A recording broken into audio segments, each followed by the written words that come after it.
दास्तान तीसरी। तोते की मैना से। एक चंद्रपुर नाम का नगर था जहां चक्रदत्त नाम का राजा राज्य करता था। उसका बेटा मदन पाल बहुत ही सुंदर और रूपवान था। सो एक दिन किसी कसूर पर राजा ने उसे देश निकाला दे दिया। तब मदन पाल ने अपने महल में आकर अपना रास्ते का खर्च और 4 लाल लेकर और कुछ थोड़ा सा द्रव्य लेकर शहर से जंगल की तरफ चल पड़ा। जब अपने शहर से कुछ दूर पहुंचा तो एक साधु का आश्रम देखा। तब मदन पाल उसे दंडवत प्रणाम करके बैठ गया। तब वह साधु बोला, बच्चा तू कौन है और यहाँ कैसे आया है? तब मदन पाल ने कहा कि महाराज, मैं राजा चक्रदत्त का बेटा हूँ और मदन पाल मेरा नाम है। मुझे मेरे पिता ने देश निकाला दे दिया है, सो मैं अपने प्रदेश को जाता हूँ। इसलिए मेरे मन में आई कि महाराज के दर्शन करके चलता हूँ। तब साधु बोला कि अच्छा बच्चा, तुम प्रदेश को जाते हो तो तुमको 4 बातें हम सिखलाते हैं। तुम हमेशा इन बातों पर अमल रखना, ये बातें प्रदेश में बड़े काम आएगी। तब मदन पाल ने कहा, आप कृपा कर उन 4 बातों को बताइए। तब साधु ने मदन पाल से कहा, एक बात तो यह है कि प्रदेश में एक से भले 2 होते हैं, और दूसरी बात यह है कि प्रदेश में किसी दूसरे के हाथ का किया हुआ भोजन न करना। अगर करो भी तो उसमें थोड़ा सा किसी जानवर को खिला देना। और तीसरी बात यह है कि परदेशियों में किसी दूसरे की बिछाई हुई खाट पर ना सोना। और चौथी बात यह है कि जब कहीं बैरियों के फंदे में फंस जाए तो जहां तक बन सके नम्र होकर और उन्हें ज्ञान की बातें सुनाकर अपना मतलब निकाल लेना चाहिए। ये 4 बातें मेरी याद रखना, भूलना मत। यह 4 बातें साधु की सुन मदन पाल आगे को चला कि चलते चलते कितने ही दिनों बाद एक बियाबान जंगल में पहुंचा। वहां पर क्या देखता है कि एक चील किसी कछुए के बच्चे को लेकर उड़ी जाती है और देव संयोग से वह बच्चा चील के पंजे से निकलकर गिर पड़ा और तड़पने लगा। तब मदन पाल उस तड़पते हुए बच्चे को देखकर अपने मन में कहने लगा कि इस बच्चे को पालना चाहिए। इसके पालने से 2 बातें हासिल हो गई।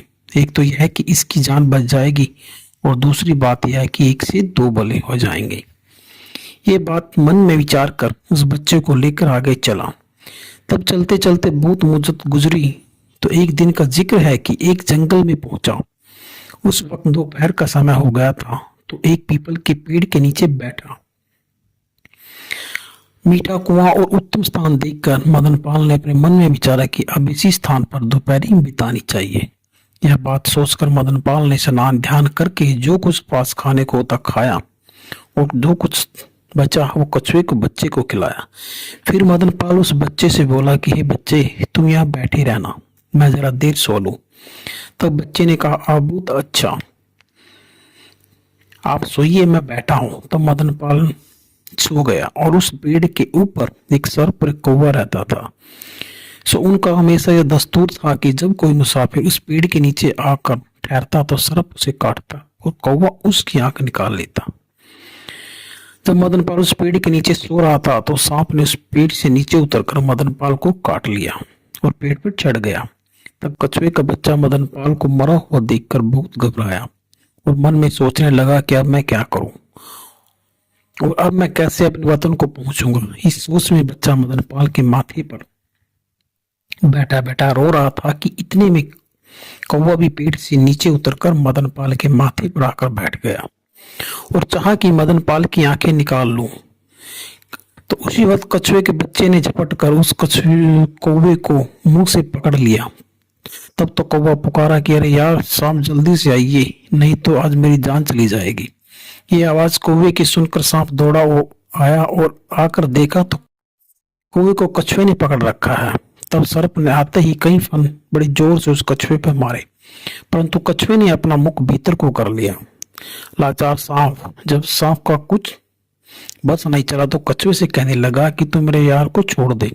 तब कछुए ने कहा, मैं इसे नहीं छोड़ूंगा, क्योंकि तूने मेरे यार को खाया है, सो मैं अब तेरे यार को खाऊंगा। ये बात कछुए की सुनकर सर्प बोला कि ये कछुए, इसे किसी भांति छोड़।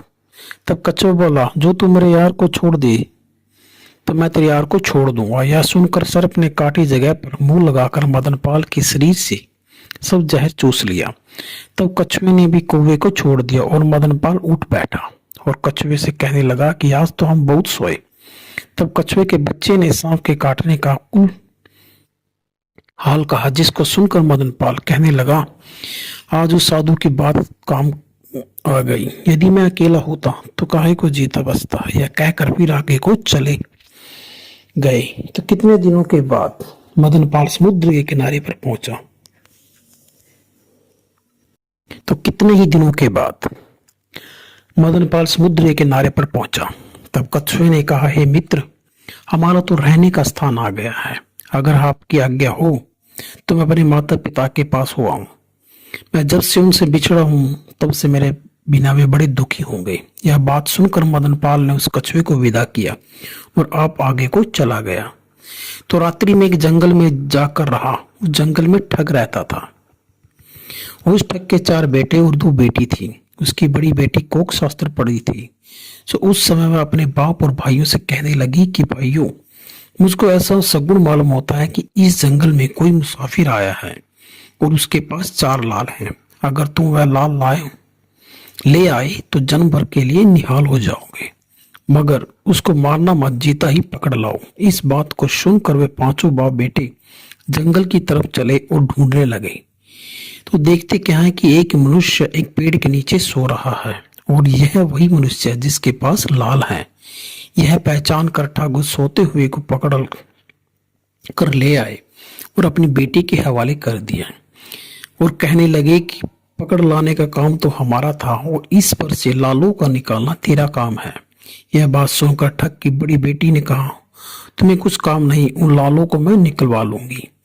उस वक्त जो उस ठग की छोटी बेटी ने मदनपाल को देखा तो उसे देखते ही आशिक हो गई, परंतु बाप और भाइयों के डर से मारे कुछ नहीं बोली, मगर उसके को बचाने की फिक्र हरदम करती रही। इसी फिक्र में दिन बीत गया और रात्रि का समय आ गया। तब ठग की बड़ी बेटी ने रसोई करी और उसमें जहर मिलाया और थाली परोसने के बाद मदनपाल से बोली कि आप भोजन कर लीजिए। तब मदनपाल भोजन करने को बैठा और उस समय साधु की दूसरी बात याद आई। तब उस थाली में से थोड़ा सा सामान लेकर कुत्ते को डाला तो कुत्ता खाते ही मर गया। तब मदनपाल ने वह भोजन नहीं खाया और मन में कहने लगा कि साधु की दूसरी बात भी याद आ गई। फिर ठग की बेटी ने एक कच्चे सूत का पलंग एक ऐसी कुएं पर बिछवाया कि जिसके नीचे आग भरी थी और उस पर उम्दा गद्दा तकिया लगाकर मदनपाल से कहा कि आप पलंग पर सो जाओ। तब मदनपाल उस पलंग के पास गया और उस पर बैठना चाहा तो उसी वक्त साधु की तीसरी बात याद आई। तब मदनपाल ने उस गद्दे को फटकारा तो पलंग का जब सब सूत टूट गया और उसके नीचे आग का कुआं नजर आया। तब मदनपाल मन में कहने लगा कि साधु की तीसरी बात भी काम आई। यह सोचकर एक टूटी सी खाट पड़ी थी, उसी पर पड़ा रहा और मन में सोचने लगा, आज रात को प्राण बचने कठिन है। जितने में ठग की छोटी बेटी मौका पाकर मदनपाल के पास गई और बोली कि हे प्यारे, मैं दिलो जान से तुझ पर मरती हूँ, परंतु आज की रात मेरा कुछ बस नहीं।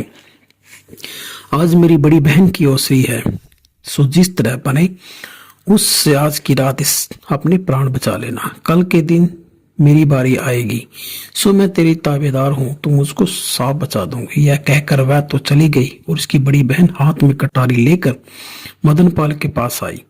तब मदनपाल ने मन में सोचा कि आज इस कमबख्त से प्राण बचाना कठिन है, परंतु देखो उस बाबा जी की चौथी बात का समय आ गया, तो यह भी बात भी अपने काम करती है या नहीं, यही तो काम तमाम करती है, इसमें कुछ संदेह नहीं है। इतने में ठग की बड़ी बेटी आई और लाल आंखें कर मदनपाल की छाती पर बैठ गई और बड़े जोर से बोली कि अरे मुसाफिर, या तो अपनी चारों लाल तू मुझे दे दे, नहीं तो तुझे छुरियों से गोद दूंगी।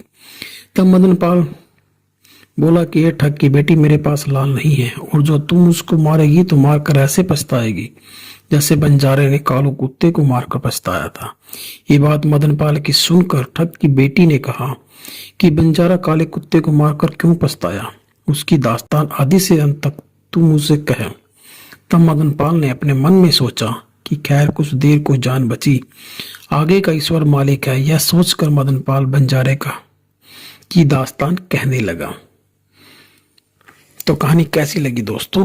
प्लीज़ मेरे चैनल को लाइक शेयर और सब्सक्राइब जरूर कीजिए और दास्तान बंजारे के लिए मेरे चैनल को सब्सक्राइब और बेल के आइकन को जरूर प्रेस कीजिए ताकि आने वाली मेरी नई वीडियो का नोटिफिकेशन आपको मिलता रहे। अगली दास्तान में दास्तान बंजारे की